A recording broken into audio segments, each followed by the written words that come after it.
Poner a grabar. Bueno, decíamos que estábamos empezando el tercer módulo, después de haber pasado por políticas públicas, organizaciones, y antes de llegar a todo lo que tiene que ver con gestión.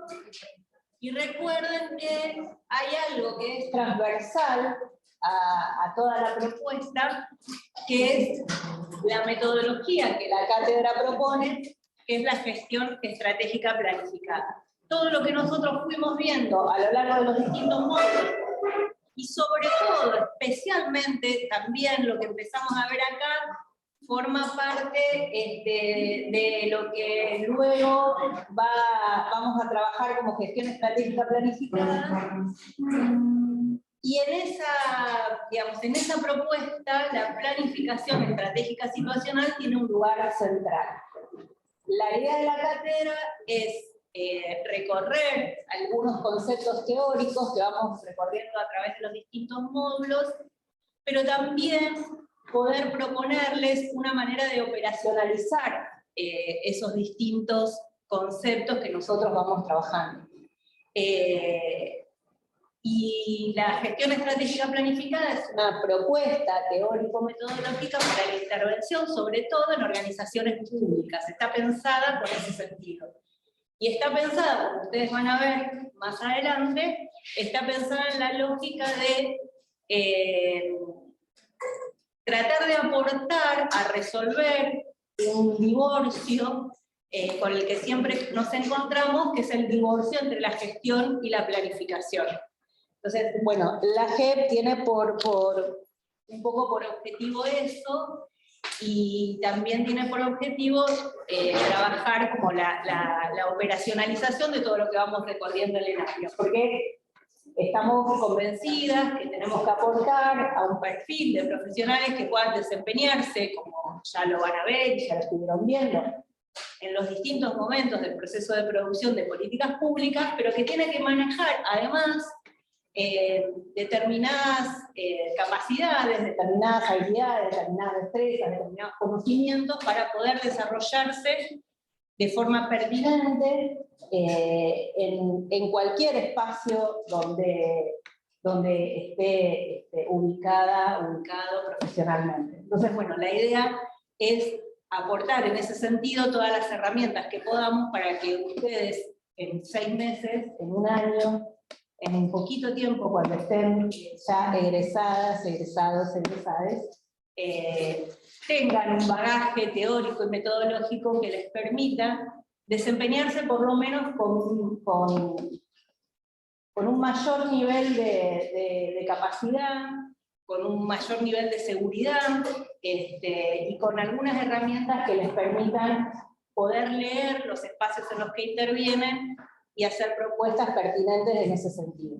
Ese es como el esfuerzo que nosotros hacemos con la propuesta que les traemos, porque en definitiva lo que queremos es que sean trabajadoras y trabajadores sociales que puedan estar desarrollándose no solo de manera adecuada, sino que ustedes se sientan bien con ese ejercicio profesional, ¿no? Entonces, bueno, ese es como nuestro principal aporte, por lo menos lo que intentamos aportar. Hace uno más, Ulises. Bueno, Agustina, que está operando ahí en el Zoom, el cumpleaños, así que feliz cumpleaños, Agustina. Bueno, y ahí estamos con la planificación estratégica situacional. Bueno, ¿de qué hablamos cuando hablamos de planificación entonces? Ustedes algo estuvieron viendo en los prácticos, algo también van a ver quienes todavía no tuvieron un práctico, pero ahí tenemos puede decirse un viejazo, pero siempre vigente. Tenemos la propuesta vintage de las historietas, que es Mafalda. Bueno, ahí pueden leerlo todas, todo. Ahí habla de que está planificando su vida, y que, bueno, que la quiere planificar con claridad, y ahí está lo que ella piensa que es su planificación vital, ¿no? Y ahí irrumpe su madre Esto es un aporte de Mercedes Parraguirre, que me aportó la primera parte y yo busqué la segunda parte, con la idea de buscar algún disparador para, bueno, para qué es la planificación. ¿Qué de la planificación que plantea Mafalda ahí tienen ustedes o han desarrollado ustedes a lo largo de este camino de la formación? En sus prácticas, digamos, ¿qué idea tienen o qué idea tenían de planificación hasta ahora? Seguro algo en el práctico que estuvieron hablando, pueden contar lo que estuvieron hablando en el práctico, los que no estuvieron en el práctico, traerlo ahora. Ahí por el Zoom también, ¿eh? ¿A qué las remite, a qué nos remite la idea de planificación?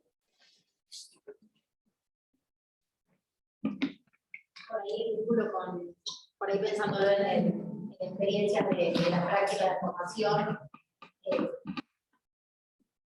por ahí como ese pensar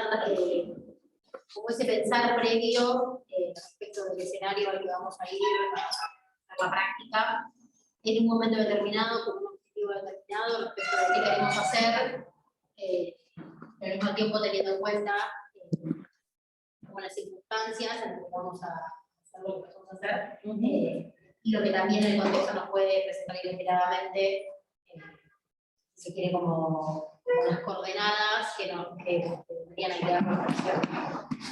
Bien, ¿se escuchó ahí algo de lo que dijo la compañera? Sí, perfecto. Sí, pensaba ahí. Bueno, ¿qué más? Ella decía pensar previo, con determinados objetivos, pensando también cuáles pueden ser las coordenadas que aparezcan en el momento en que estamos desarrollando nuestro proceso de intervención. ¿Qué más? Ahí en el Zoom, la voz de la gente con la que se va a trabajar. Tener en cuenta la voz de la gente. Por ahí también encuentra el contexto de cómo se puede ir modificando la planificación. Pero en ese sentido se me venía a la cabeza esto de teóricamente hablando, por supuesto, que dice en la parte. Como pensar también como en la teoría puede ser una cosa de cómo planificar algo, pero que tenemos que pensar también como posibilidades que puedan suceder en el momento de llevada a la acción. Bueno, ahí aparecen varias cosas. En la primera intervención aparecía la cuestión de los tiempos, ¿no? De cuándo planificar. En la segunda intervención aparecía también el tema de los actores, actoras, y las voces, y las distintas explicaciones de las que después vamos a hablar. Aparecía también fuertemente. Y en la última también aparece el tema de los escenarios posibles, ¿no? Todas cosas que vamos a ir abordando a lo largo del módulo, porque tienen mucho que ver con la propuesta de planificación que nosotros hacemos. ¿Algo más? Ahí en el Zoom. ¿Quiere intervenir? Sí, por ahí también los recursos con los que se cuenta. Prever tener eso. Sí. Tener en cuenta a la hora de planificar los recursos con los que contamos y los que no contamos. ¿Algo más? Bueno, pasemos a la otra.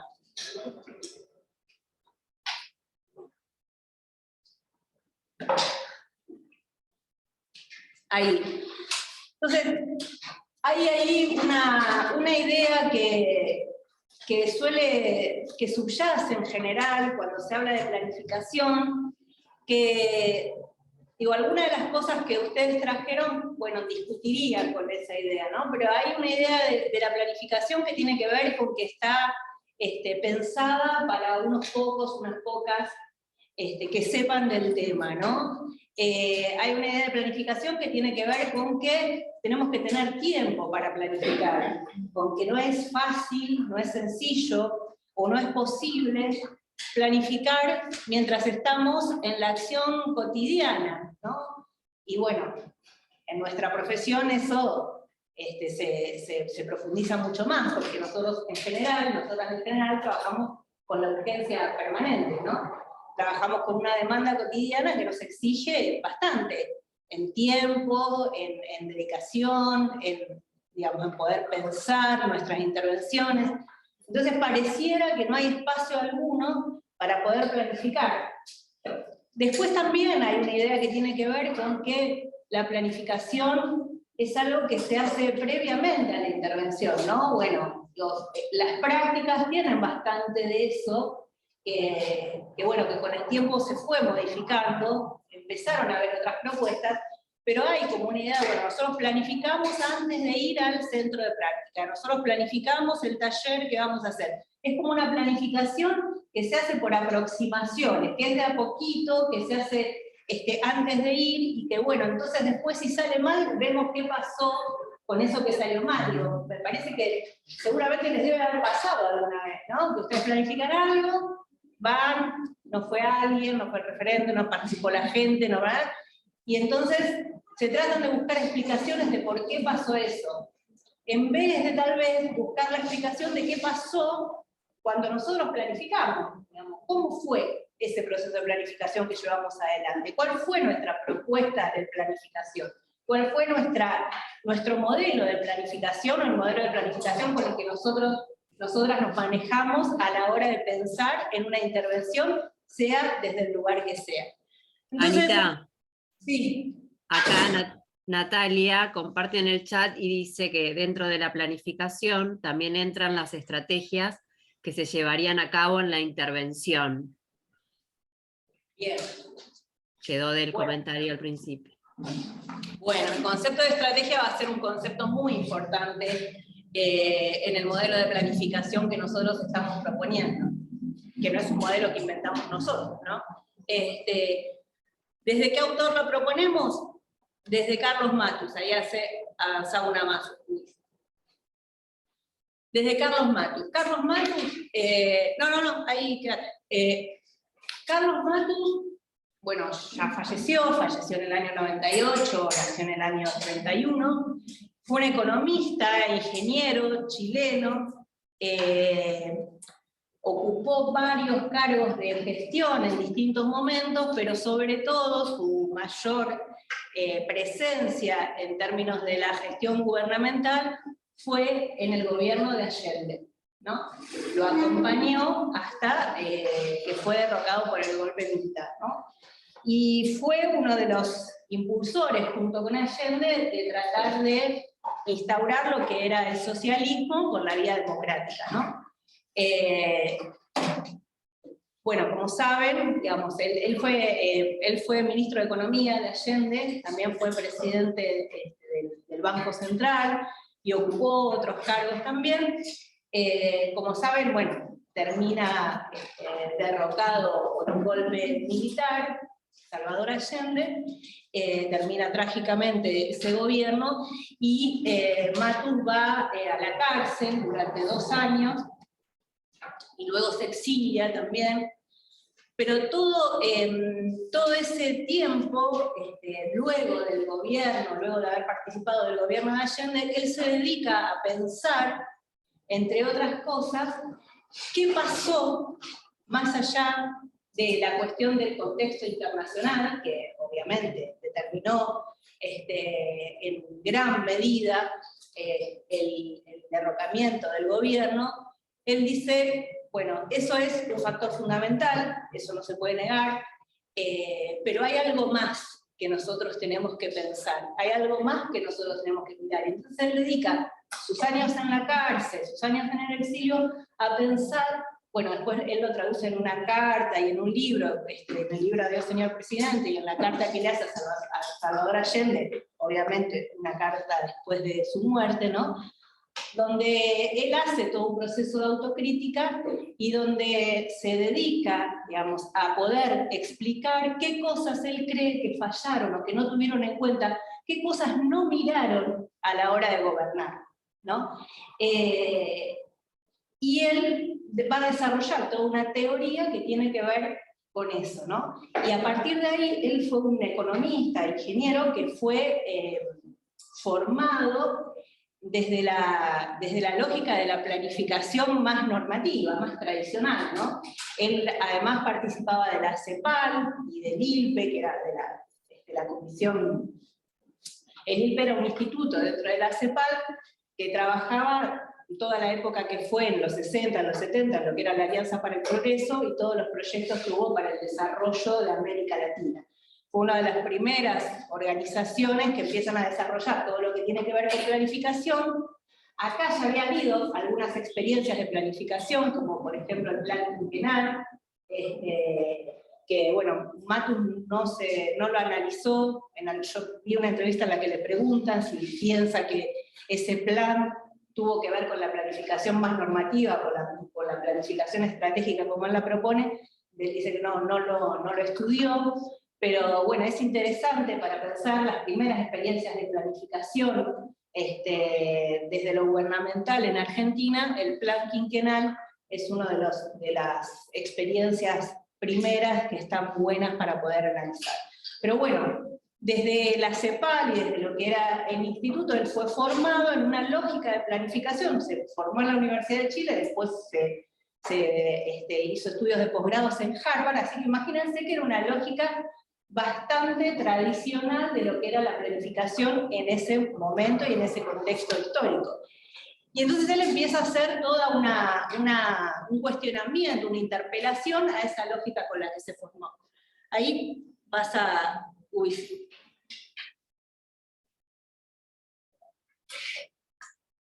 Una más y una más. Bueno, hasta ahí. Bueno, no importa, está bien. Hay dos motivos fundamentales por los que a nosotros nos interesa estudiar a Matus. Además de los que les venía diciendo, ¿no? Porque nos parece que además es una planificación que tiene mucho de contenido político en términos de lo que es el aporte a pensar en los espacios de gestión, los espacios de gobierno, ¿no? Entonces, él piensa la planificación, como dice ahí, desde la experiencia de gestión en el ámbito de lo público. Entonces eso para nosotros es fundamental, primero porque nosotros nos vamos a desarrollar principalmente en organizaciones públicas. Nuestro ejercicio profesional va a estar centrado ahí. Y hay como una subestimación de lo que es estar en espacios de gestión. Matus dice, todo el mundo cree que por ser profesional vos te vas a poder desempeñar adecuadamente en un cargo de gestión, y esto no es así. Para gobernar, para estar en espacios de decisión, para estar en espacios donde hay que dar respuesta y decidir, muchas veces en velocidad, hay que saber hacerlo. Entonces él empieza a desarrollar toda una teoría que aporte a las experiencias de gestión en el ámbito de lo público, porque además fundamentalmente él es un estadista. Entonces cree en el Estado, cree en el Estado como organizador de lo social, pero también como en términos de lo que implica el bien común, ¿no? Entonces, bueno, esa es una de las cosas fundamentales por las que nosotros también tomamos la teoría y la propuesta teórico-metodológica de Matus, porque nos interesa fundamentalmente pensar en los espacios de gestión. Porque nosotras y nosotros como trabajadores sociales vamos a gestionar cotidianamente. Y la otra es porque centra su propuesta en el trabajo sobre los problemas. Él dice, bueno, fundamentalmente lo que hay que mirar es la intervención sobre los problemas. Digamos. No solo hay que pensar otra lógica para analizar, comprender e intervenir sobre los problemas, sino que además es lo principal que hay que mirar, porque la gente lo que tiene son problemas, y es sobre lo que nosotros tenemos que intervenir, ¿no? Entonces, él dice, bueno, en la universidad se dividen por disciplinas, ¿no? Cada disciplina toma, digamos, una parte de lo social, una temática determinada, una especificidad determinada. Los políticos o las gestiones trabajan sobre sectores, educación, salud, demás, y la gente lo que tiene son problemas. Y lo que nosotros tenemos que hacer es trabajar sobre esos problemas. Y los problemas son transversales a los sectores, a las disciplinas y a todo. Entonces, es mucho más complejo que la formación que nosotros recibimos, la posibilidad de intervenir, de abordar y de poder impactar sobre esos problemas, ¿no? Entonces, esa es otra de las cosas que a nosotros nos parece central de la propuesta de Matu, porque es justamente con las cosas con las que el trabajo social trabaja todo el tiempo, problemas, ¿no? Entonces él dice, igual, no solo hay que trabajar sobre los problemas emergentes, sino hay que tratar de trabajar, hay que apuntar a trabajar sobre los problemas más estructurales. Lo que estamos acostumbrados es a que trabajamos sobre los problemas cotidianos que emergen sin impactar en las causas de esos problemas. Entonces, es lo que también él empieza a mirar. ¿Y por qué los anteojos? ¿Y por qué la idea de la perspectiva de género? Porque ustedes, si leyeron, para hoy, sé que leyeron, porque en el práctico estuvieron hablando, habrán visto que de perspectiva de género nada más. O sea, habla todo el tiempo de la planificación, es un problema entre los hombres, que el hombre de acción, que el científico, que no sé qué. Si nombra una mujer en todo el libro es muchísimo, y la debe nombrar pensando en, no sé, alguien que se desarrolle en educación, no sé, la tía o la abuela. Pero Sí, después, como que dice señorita cuando habla de esto de tú planificas, yo planifico, pero también como si fuese maestra. Claro, como si fuese maestra. tal cual. Tal cual. Así que las mujeres lo único que podíamos ser es maestras, madres, o no se puede. Entonces, esa es una revisión necesaria que hay que hacer. El año pasado le pusimos los anteojos a él, este año le ponemos los anteojos de la perspectiva de género y de la diversidad, de alguna manera abarcando toda la propuesta de él para que la podamos interpelar desde ese lugar. También, por supuesto, es un cuerpo teórico-metodológico que se desarrolla hace muchos años. Sin embargo, nosotros creemos que muchas de las cosas que él dijo y que él trabajó están absolutamente vigentes. Así que bueno, ahí vamos con Matus y con la perspectiva de género tratando de traducir algunas de las cosas con otra mirada. Vamos, pasado. Bueno, ahí vamos. Entonces, él dice, una de las primeras preguntas que se hacen en los capítulos que ustedes leyeron, vieron que empieza con determinados interrogantes, y la pregunta central, yo creo que abarca las otras, es si nos arrastran o conducimos, ¿no? ¿Nosotros somos arrastrados por los hechos o tenemos una posibilidad o una capacidad de conducir esos procesos que nosotros vamos atravesando, ¿no? Entonces dice, ¿tenemos claro hacia dónde queremos ir? ¿Estamos yendo hacia el lugar donde queremos? ¿Sabemos? ¿Pensamos? Digamos, de alguna manera definimos hacia dónde queremos ir, sabemos qué es lo que queremos, hacemos lo necesario para alcanzarlo. Entonces esto él lo piensa no solo en términos como de la alta dirección, digamos, en espacios gubernamentales, en espacios de decisión importante, sino que lo piensa en lo cotidiano. Lo que tiene de bueno también Matus es que desarrolla toda una propuesta que no es solo para los espacios de conducción, digamos, más importantes, pero no lo pondría en términos de importancia, sino, bueno, espacios de gestión gubernamental en gobiernos nacionales, provinciales, regionales, sino que lo piensa también en algo que aporte, por ejemplo, a las organizaciones sociales, que pueda aportar a pensar cómo nosotros vamos definiendo y cómo nosotros vamos trabajando para no ser arrastrados por los hechos. Él dice, bueno, la planificación, si nosotros la pensamos, si nosotros la trabajamos, si nosotros tenemos conciencia de la necesariedad de la planificación, es una herramienta para la libertad. Porque de alguna manera, si nosotros no pensamos hacia dónde vamos, hay otros que sí están pensando. hacia dónde vamos, ¿no?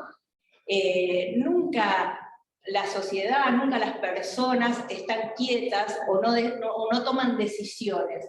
Lo importante también es poder objetivar de alguna manera esas decisiones y poder pensar en función de eso también. Porque, digamos, todos impactamos, todos y todas las personas, impactamos sobre el desarrollo de lo social.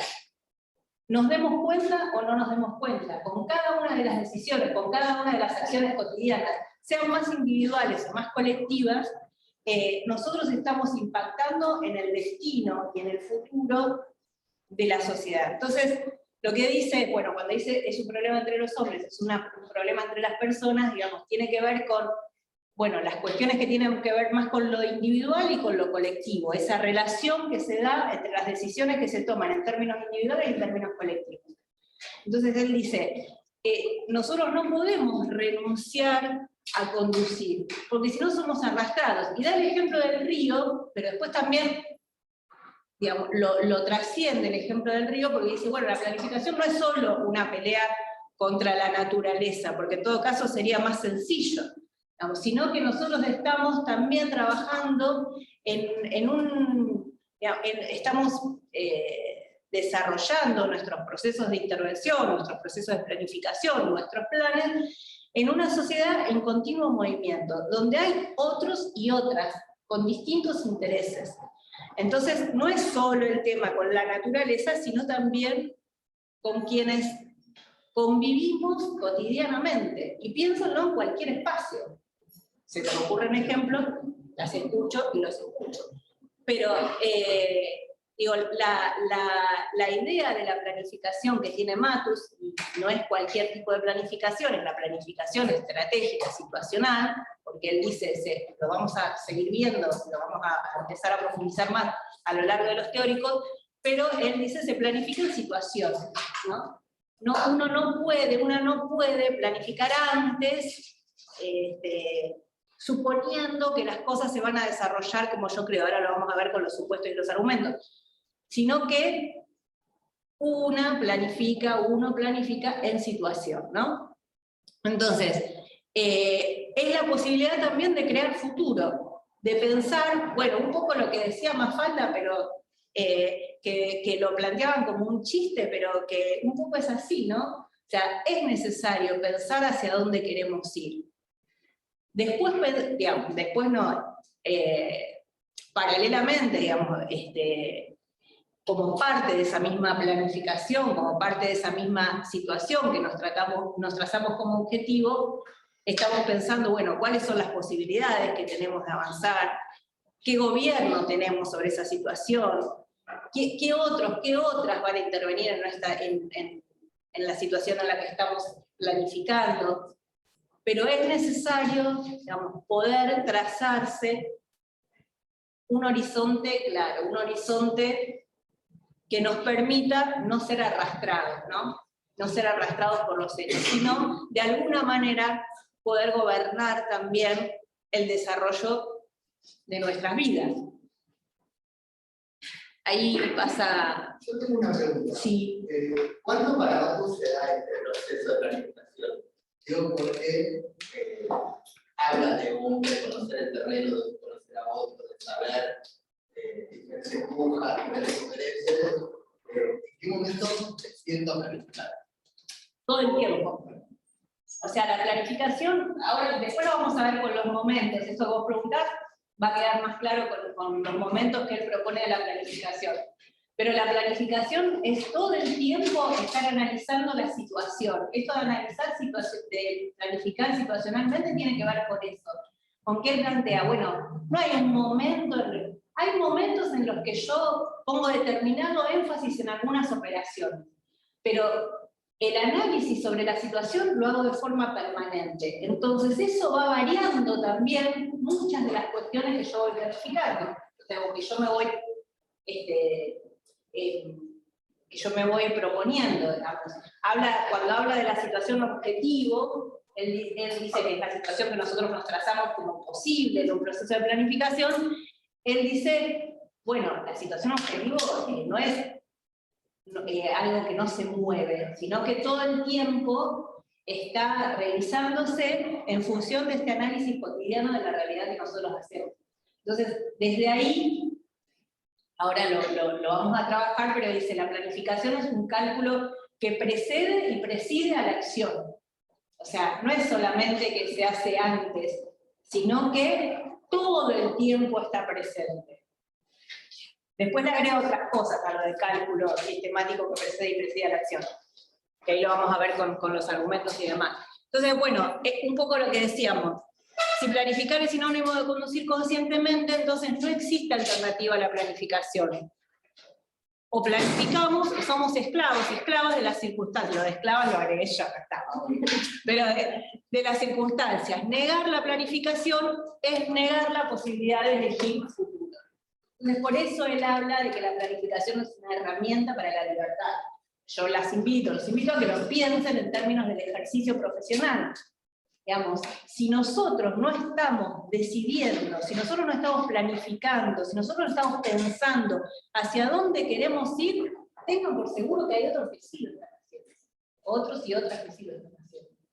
Entonces, digamos, eso determina necesariamente el desarrollo de los acontecimientos, el desarrollo de nuestras propias propuestas de intervención. Entonces, por eso es tan importante y para nosotros es tan vital que puedan pensarlo, digamos, que puedan pensar esta propuesta y que puedan tomar algunas de estas herramientas, pues verán lo que hacen de sus vidas en el ejercicio profesional, pero nos parece que muchas de estas cosas les van a servir justamente para esto, ¿no? Para poder comprender los escenarios en los que nos movemos y poder hacer propuestas que sean pertinentes en ese sentido. Y que no los frustren, no las frustren, aunque siempre vamos a tener de eso, pero que por lo menos que sientan que están haciendo lo que se puede y un poco más en términos de esa... Bueno, lo traigo siempre, pero porque me gusta que Testa dice, que ustedes seguro lo vieron, que planificar también tiene que ver con ensanchar el campo de lo posible, ¿no?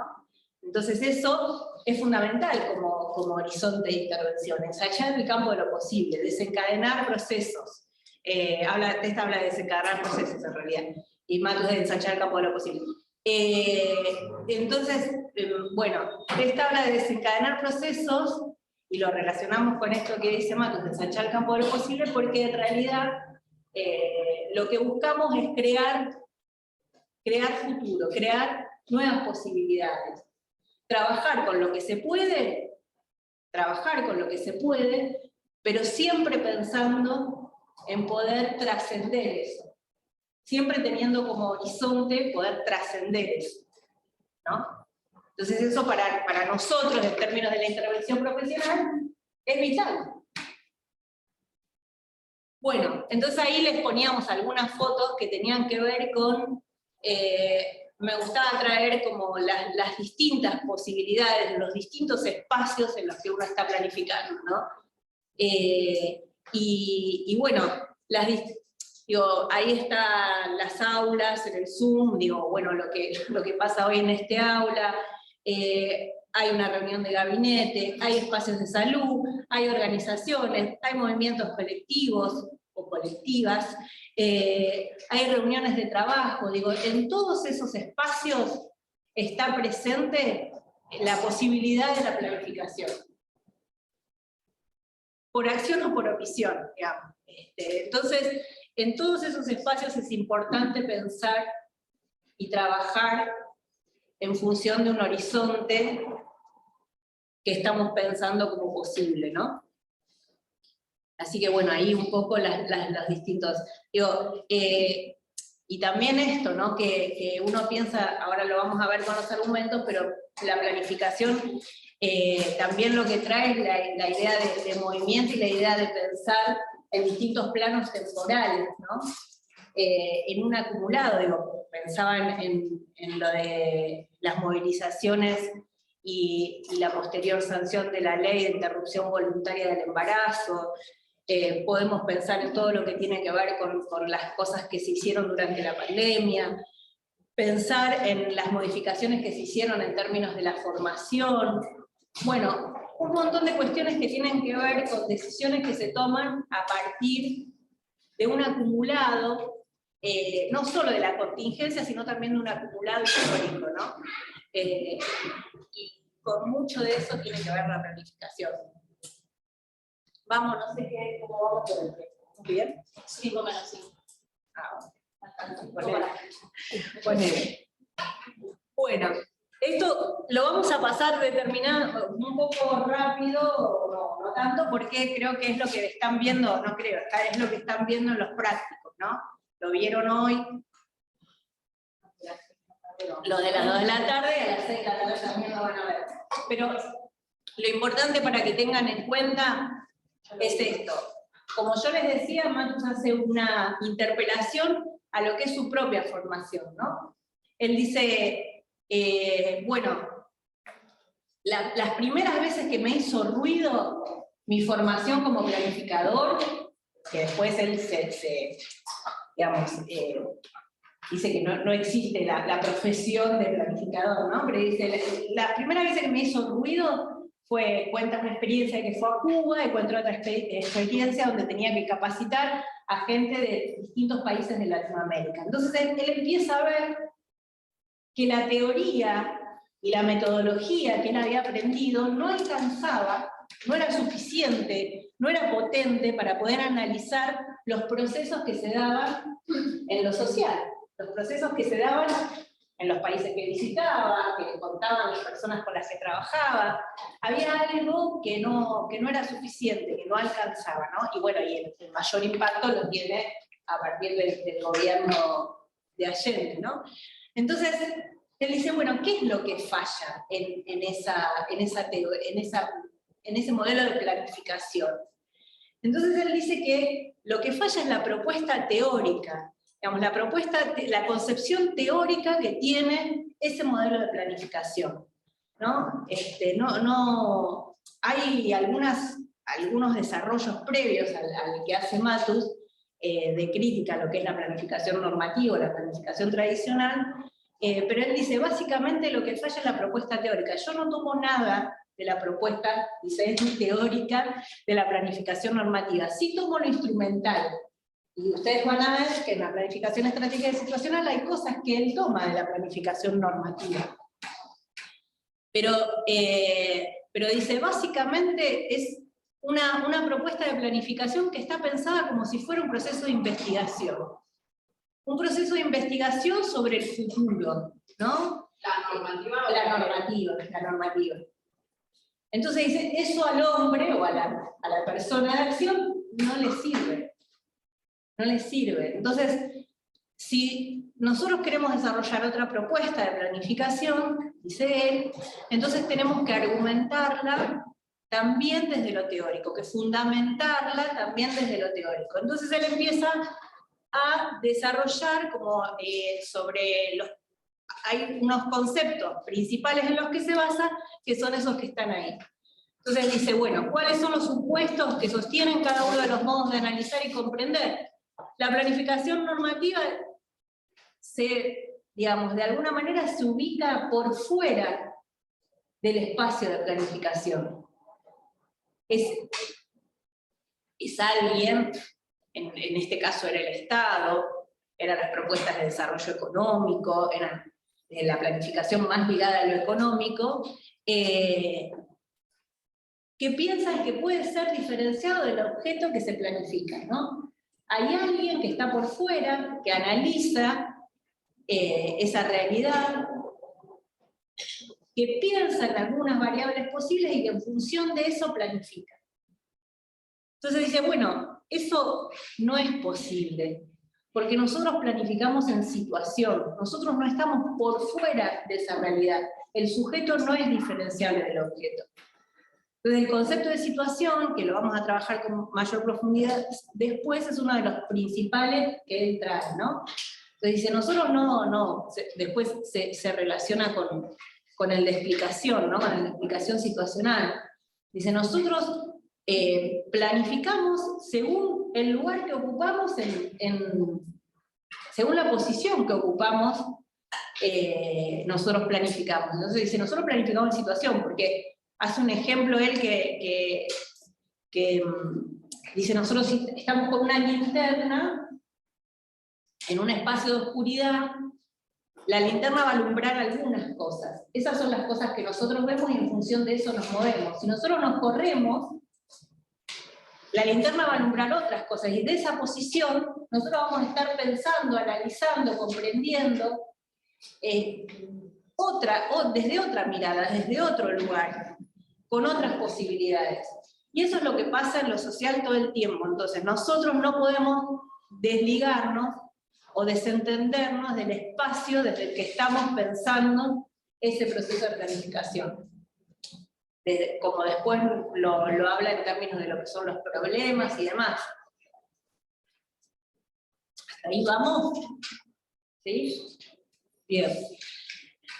Bueno, no puede haber más de una explicación verdadera, dice la planificación normativa. Hay alguien que de alguna manera, como hizo un análisis de ese espacio social, de esa realidad en la que va a intervenir, tiene una explicación sobre lo que sucede allí. Entonces él dice, hay más de una explicación verdadera, hay tantas explicaciones como actores, actrices, actoras hay en la realidad. Y esto que decía antes, de según el lugar que ocupemos, según la posición en la que estemos, también vamos a explicar esa situación, porque explicamos en situación. Porque no es lo mismo cómo miro yo un problema que cómo lo mira otro. Y pensemos en cualquier problema. Estamos en el problema de la inseguridad, en el problema de la desocupación, en los problemas de salud, en cualquiera de los problemas que nosotros abordemos, va a tener mucho que ver desde dónde lo miramos. Una cosa es como mire yo, desde la Secretaría Académica, el problema de las condicionalidades, por ejemplo, y otra cosa es como lo miren ustedes. Que seguramente las explicaciones que ustedes tienen en relación a lo que implica estar cursando en forma condicional una materia van a ser distintas a las que tengo yo. Ninguna es más válida en todo caso que la otra, algunas son más atendibles, algunas no, digamos, lo tendremos que ver en todo caso, y cuando nosotros pensemos en una propuesta en relación a eso, tenemos que poder comprender las distintas explicaciones que están en juego. Si yo desde la Secretaría Académica no tengo en cuenta la explicación de ustedes en relación a ese problema, mi propuesta no va a ser adecuada. Si yo no estoy pensando por qué ustedes no rinden finales, por ejemplo, no estoy escuchando sus explicaciones y me baso solo en lo que puedo pensar yo, lo que puede pensar el equipo con el que trabajo, o lo que me puede decir las estadísticas, en función de eso, hay una parte que me falta, y seguramente la propuesta que desarrollemos no va a funcionar. O por lo menos no va a funcionar como nosotros esperamos, como nosotras esperamos. Entonces, bueno, no hay una única explicación, sino que hay, no hay una única explicación verdadera, sino que hay más de una explicación verdadera. Bueno, esto tiene que ver, es descubrir las leyes que rigen el objeto, tiene que ver con lo que decía antes, ¿no? Porque se piensa una planificación desde afuera, y hay como una concepción de que la sociedad sigue leyes que determinan los comportamientos de las personas. Entonces, nosotros tenemos 2 o 3 comportamientos posibles, y en función de eso nos manejamos, y en función de eso pensamos nuestras intervenciones. Pero lo que dice es, bueno, todo el tiempo las personas, los colectivos, las colectivas vamos creando posibilidades. Ni siquiera las leyes que rigen lo social son las mismas, porque depende de si nosotros estamos pensando en una organización, estamos pensando en un país, estamos pensando en una provincia, estamos pensando en no hay una única manera de comportarse en función de esas leyes que rigen lo social. Relacionado con todo eso está la cuestión del poder. Si yo asumo que planifico con otras y con otros, que es lo que decíamos antes, asumo que no tengo todo el poder. Por más que sea quien conduzco un gobierno, por más que sea el ministro de Seguridad, no tengo todo el poder, o la ministra sería en todo caso, de Seguridad, no tengo todo el poder. Entonces dicen, la planificación normativa se maneja como si fuera, el poder fuera algo que se puede detentar en forma absoluta. Y eso nunca es así. El poder es un recurso escaso, y esto de que limita la viabilidad del deber ser, limita que sea posible, para traducirlo, digamos, limita que sea posible lo que yo espero que sea, ¿no? Como yo espero que se transforme en una realidad. Claro, el deber ser en términos de lo que es la planificación, ¿qué pregunto yo? El deber ser en términos de lo que es la planificación es cómo yo quiero que sea algo. Entonces, bueno, después cuando veamos problemas no van a ver, nosotros partimos de una realidad objetiva y de otra que, bueno, esperamos, lo normativo tiene que ver con este deber ser, con cómo esperamos que sea o cómo debiera ser esa realidad si nosotros trabajamos sobre el problema que identificamos, ¿no? Entonces, como queremos que se revierta una situación. Entonces dice, bueno, nosotros planificamos con otras y con otras, ese deber ser, esa modificación que nosotros queremos producir en esa realidad, va a estar limitada, vamos, va a estar limitada por el poder. Sí, o sea, sí, en algún punto sí, porque no es que no se pueda, o en todo caso tenemos que analizar, que construirle ese poder ser. La viabilidad tiene que ver con eso, con que se pueda, ¿no? Con poder hacer, ahí va. Entonces, por eso dice, limita, no determina que no puede ser, lo limita. Vos trabajás con otros y con otras que también tienen espacios de poder. Entonces, en todo caso, lo que vos tenés que hacer es entender que tenés que construirle viabilidad a esa modificación de la realidad que querés hacer. ¿Alguien más? Sí, no sé. Sí, no, pero era cortito como eso, como que por ahí lo que limita es reconocer que existen relaciones de disputa y que alguien más tiene el poder y no solo vos, y eso es lo que limita el espacio de construcción. Claro, y eso en realidad es lo que uno tiene que poder entender para poder trabajar sobre eso, ¿no? Que no se puede mover como si estuviera solo. Claro, tiene que ver con las relaciones de disputa, de concesión y conquista que se dan entre los distintos actores de la política. Sí, tal cual. Sí, tiene mucho que ver con eso. Ahí vamos, en el Zoom vamos bien. ¿Sí? ¿Se escuchan las intervenciones? Bueno, buenísimo. Sí, se escucha bien. Bueno, muy bien, me dice sí. No, bueno, lo que tiene que ver con la incertidumbre, dice, en la planificación normativa no existe la incertidumbre mal definida, la incertidumbre mal definida domina el sistema social.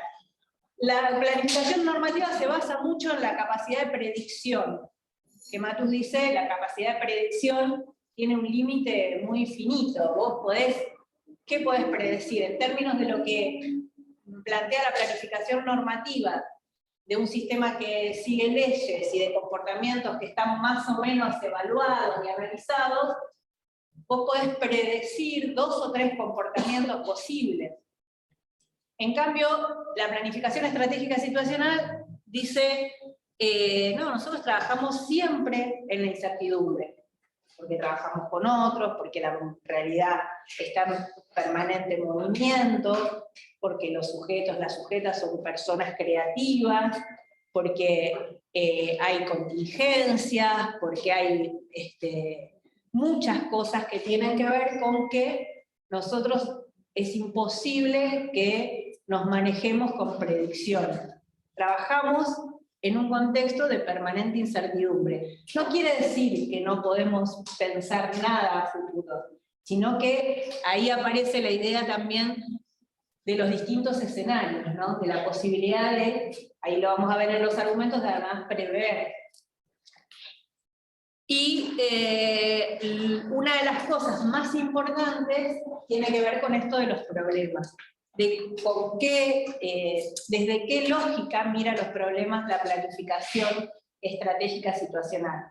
Entonces, si nosotros trabajamos con problemas que son complejos, que no podemos pensar en una, digamos, que tienen muchas variables, no podemos pensar que en una lógica de causalidad lineal, bueno, este problema se produce por tal cosa. Si nosotros pensamos en lo que hablábamos de la explicación situacional, si nosotros pensamos en lo que es la complejidad de lo social, no podemos pensar en una única causa de un problema, porque además, digamos, según quién lo esté mirando, quién lo esté analizando, es qué están mirando en relación a cómo surge ese problema, o cómo se puede abordar ese problema. Entonces dice, nosotros no trabajamos con problemas simples, problemas de una sola variable, problemas estructurados, sino que trabajamos con problemas cuasi estructurados, que tienen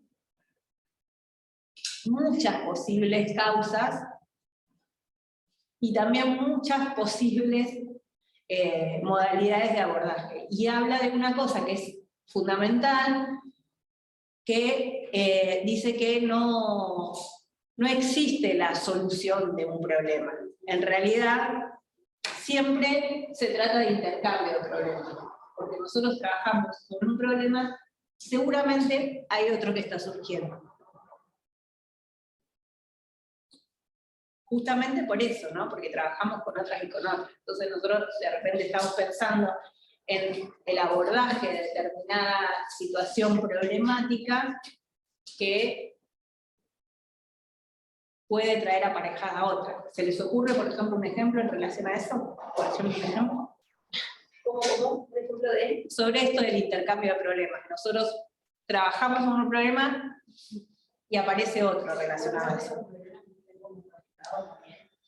Por ejemplo, en el género, Puede ser el contexto de COVID. Ahí vamos, para ahí estaba hablando una compañera, pero como está atrás no se escuchaba bien. No se escucha la compañera de ahí, Ana. A ver. Sí. O sea, yo lo que había pensado era que por ahí una mujer de violencia es un problema. Vos le solucionar el problema y después está todo el problema de la subjetividad de la persona, o sea, de la salud mental de esa persona. Y ese es otro problema que está conectado. Sí. Incluso problemas materiales también, no sé, esa situación de violencia muchas veces es muy, se me ocurre como difícil subsanar o abordarla, no sé, porque hay una dependencia económica, porque no hay un trabajo, porque no hay una vivienda digna, que esa persona como otro espacio de... Incluso en salud, digo, donde veces hay ciertas enfermedades, ciertas problemáticas que tienen, que tienen un montón de problemáticas previas, que es aquí donde pasa. Bueno, ahí traían, por si no se escuchó, traían las cuestiones o los abordajes que se hacen sobre las problemáticas de violencia, que tienen muchas aristas y que por ahí se trabaja sobre, de alguna manera, tratar de resolver, entre comillas, la situación de la persona víctima de violencia, pero aparecen un montón de otras cosas aparejadas con eso, ¿no? Aparejadas a eso. ¿Y qué traían del COVID?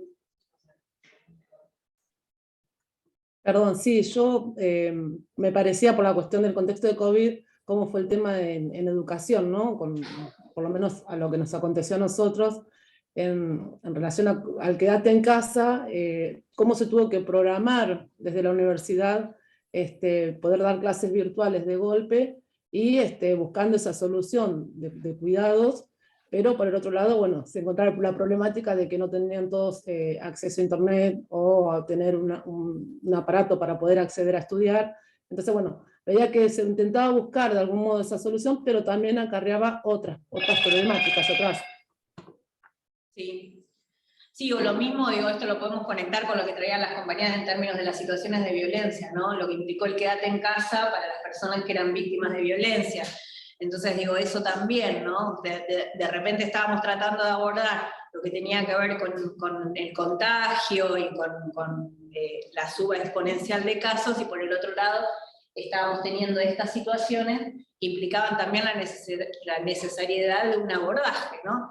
Entonces, bueno, todo eso también es lo que hay que tener en cuenta en un diseño de una política, en un proceso de planificación, ¿no? Bueno, pienso que tiene coherencia con esta como hipótesis inicial que hace Matu en cuanto al trabajo sobre los problemas, lo que decías al principio, de la transversalidad, ¿no? De los problemas, que no existe una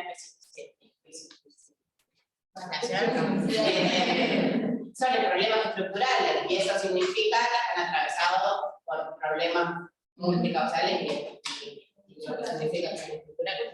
A veces no te puedo solucionar un problema porque son problemas de índole estructural. Claro. Siempre las mujeres, no siempre, pero es muy probable que si poner el caso de violencia en la casa, pues una violencia laboral, violencia familiar, Sí, como que las situaciones de violencia no se van a solucionar hasta que no caiga el patriarcado. Que caiga el patriarcado tiene que ver con muchas otras cosas también.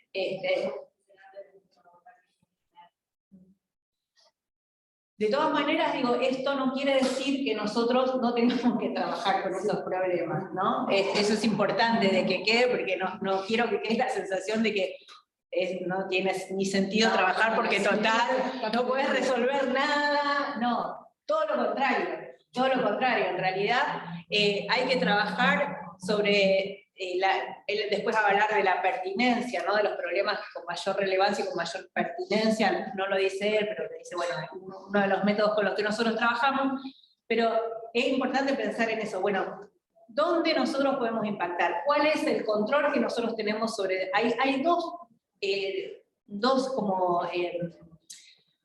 conceptos fundamentales que él trabaja y que los vamos a ver en el desarrollo de los prácticos y de los teóricos, que son como uno de los mayores aportes, que son el concepto de gobernabilidad y el concepto de viabilidad, ¿no?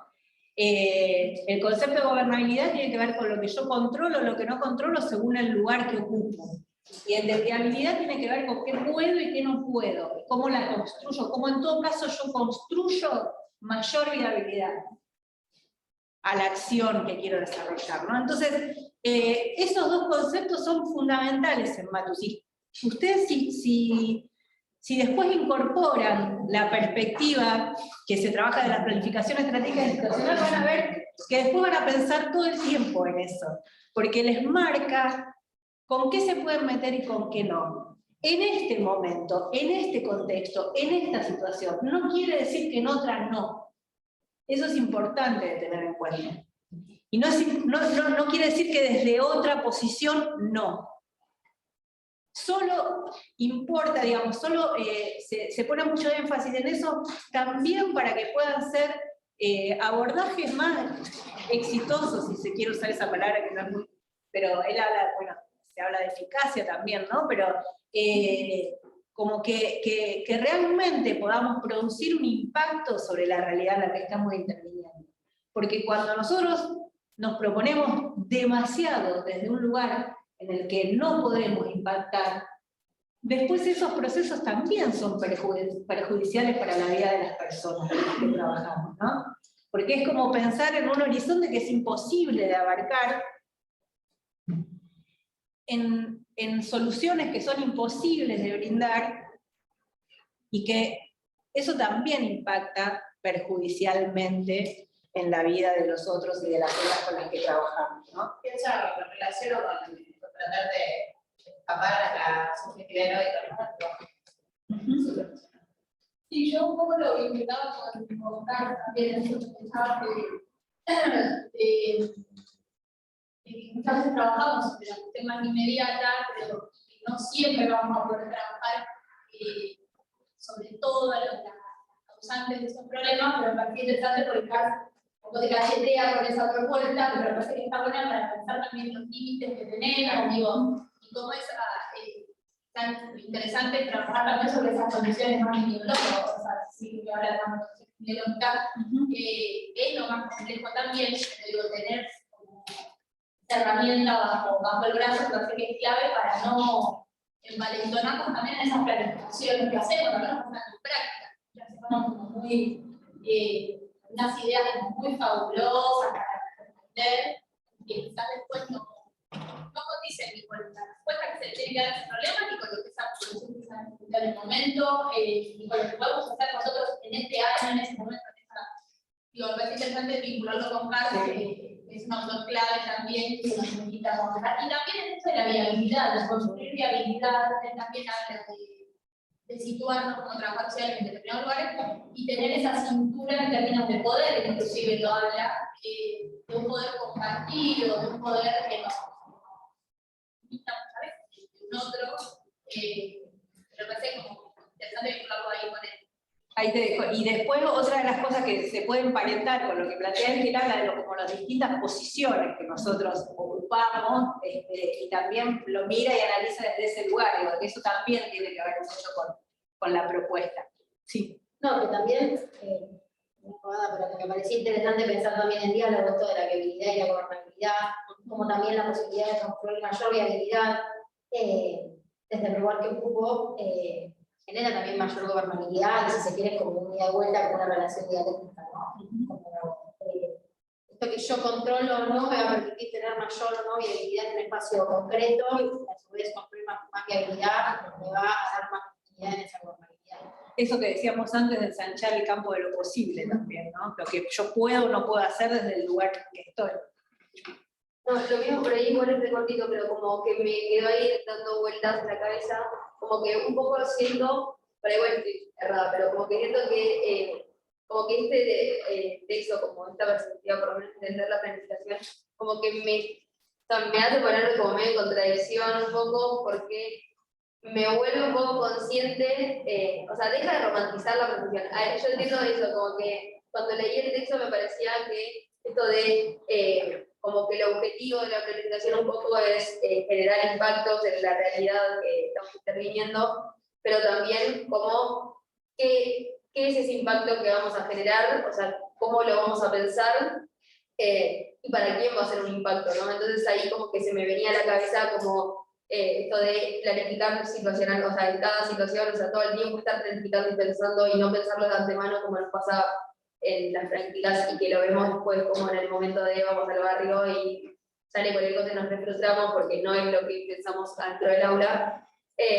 Como que un poco también me hace esto de ponerme, o sea, porque me genera contradicciones internas de pensar el trabajo social como asociado a las urgencias, que es la realidad, o sea, que entiendo que es la realidad de las intervenciones reales, digamos, que en la carrera, o por lo menos no sé si en la carrera, pero como lo que venimos debatiendo y como dando en las diferentes materias, cómo nos intentamos un poco alejar de esa cosa de las urgencias, ¿no? Y como mirar esto que decía al principio de una mirada romantizada del trabajo social, que después acabamos de esto que dice Dante, como bueno, cachetazo, o sea, viene alguien que nos dice algo y bueno, no era así. Pero ahí justamente la propuesta es como lo contrario. No perderte en las urgencias. La propuesta es lo contrario. Es esto que decía, no perderte en los problemas emergentes, sino poder tener una lógica de planificación que te posibilite tener un horizonte claro. Él habla, de hecho, como... Ahí va, pero lo vamos a ver más con el movimiento de la planificación, va a quedar más claro ahí. Pero si esa es la idea que va quedando, no. O sea, la idea es que justamente nosotros tenemos que pensar en un modelo de planificación que nos permita tomar decisiones en velocidad. Justamente, que nosotros estemos capacitados y capacitadas para tomar decisiones en velocidad, en términos de la acción. Sí, que habla en un momento sobre la planificación, o bueno, es lo que yo entendí, pero en distintos, como, no en distintos momentos, sí en distintos momentos, pero también con distintos plazos. Claro. Hay una planificación que sea lo urgente y para lo urgente, pero que sin perder de vista un horizonte y una finalidad más, esto, a futuro. De planos temporales habla de eso, sí, tal cual, habla de planos temporales. Bueno, a ver, ¿qué hora estamos? 5:25.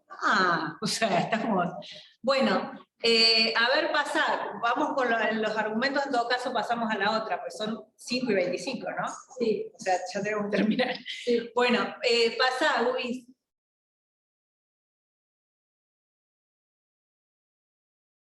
Lo de los argumentos lo vamos a dejar, pero Bueno, los argumentos tienen que ver con pensar la planificación como un cálculo, y vamos a arrancar la clase que viene con eso porque justamente tiene que ver con lo que hablábamos al final, ¿no?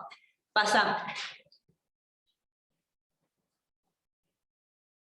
Entonces ahí, dos cosas. Bueno, les muestro esto y después les leo algo.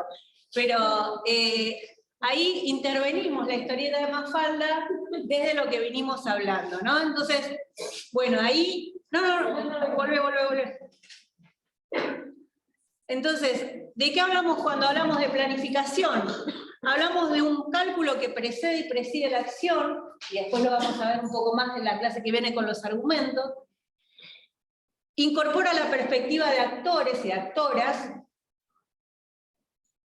asume que los problemas del campo de lo social son complejos, difíciles de definir y de comprender. No quiere decir que abandonemos la idea de hacerlo, al contrario, sino que nos capacitemos, y que él habla mucho del rigor metodológico que nosotros tenemos que tener, porque hay gente que de alguna manera menosprecia lo que son los procesos de planificación. Entonces él dice, bueno, nosotros tenemos que justamente tener mucho rigor metodológico para poder dar respuesta a cada una de estas situaciones.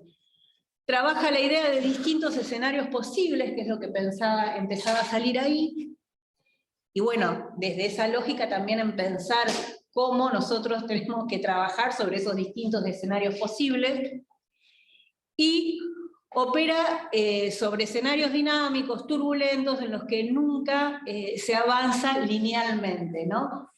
Mucho tenía que ver con eso que pasaba en la historieta, digamos, mucho empieza a discutir con algunas de esas cosas que pasaban en la historieta, pero que son las cosas que empieza a incorporar la planificación estratégica situacional. Y lo último que les quería traer, bueno, la clase que viene arrancamos con argumentos y después vamos a ver los momentos de la planificación también. En general nosotros vemos argumentos primero porque es lo que él trae como por qué es necesario planificar. Me parecía que estaba bueno como traerlo de los supuestos porque es como la base teórica y lo que él discute de la planificación normativa, ¿no? Y lo último que les quiero leer, porque tiene que ver con Matus y con su proceso, y con esto que decía Carolina al final, que es del libro La revolución es un sueño eterno, de Andrés Rivera, que si no lo leyeron se los recomiendo, que habla de todo lo que pasó, digamos, justamente acabamos de pasar el 25 de mayo, y analiza todo lo que pasó en ese momento histórico. Entonces él dice, Castelli dice, ¿qué nos faltó para que la utopía venciera a la realidad? ¿Qué derrotó la utopía?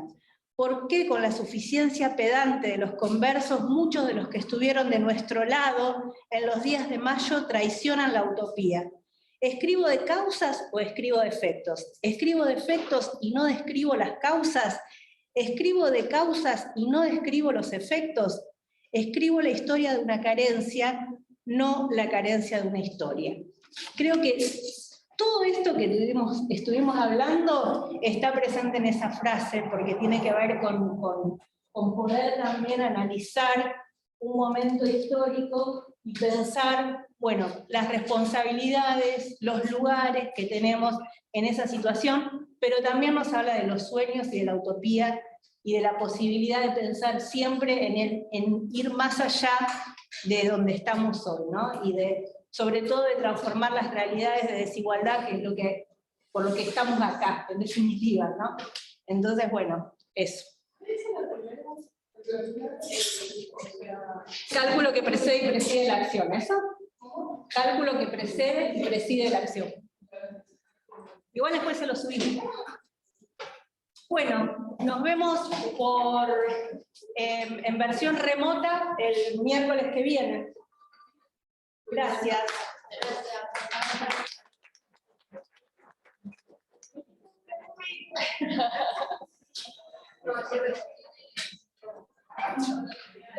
Adiós. Adiós.